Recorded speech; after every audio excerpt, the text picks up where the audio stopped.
the Free Choice Act, timing question and a substance question. In terms of timing, how quickly would you like to see it brought up, or would you like to see it brought up in your first year? In terms of substance, the ills that you talked about in your floor statement on Employee Free Choice Act, problems with bullying of people who might want to join unions. Is card check the only solution, or are you open to considering other solutions that might shorten the time, provide extra protections? I think that's a fair question and a good one. Here's my basic principle, that wages and incomes have flatlined over the last decade. That part of that has to do with forces that are beyond everybody's control, globalization, technology, and so forth. Part of it has to do with the fact that workers have very little leverage, and that larger and larger shares of our productivity go to the top and not to the middle or the bottom. I think unions serve an important role in that.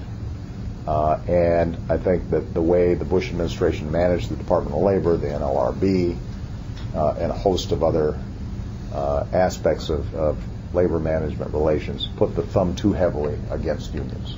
I want to lift that thumb. There are going to be steps that we can take other than the Employee Free Choice Act that will make a difference there.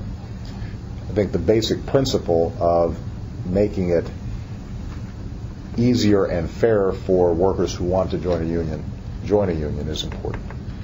And the basic outlines of the Employee Free Choice Act are ones that I agree with.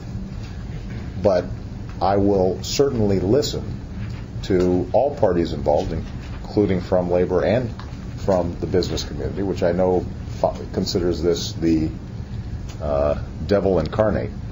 I will listen to all parties involved and see if there are ways that we can bring those parties together and restore some balance.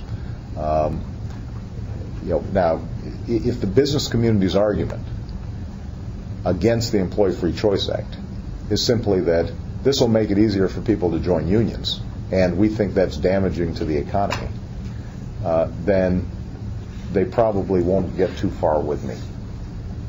If their arguments are, we think there are more elegant ways of doing this, or here's some modification or tweaks to the general concept that we would like to see, then I think that's a conversation that not only myself, but I think folks in labor would be willing to have. But that's the general approach that I'm interested in taking. In terms of timetable, if we're losing 500,000 jobs a month, then there are no jobs to unionize. So my focus first is on those key economic priority items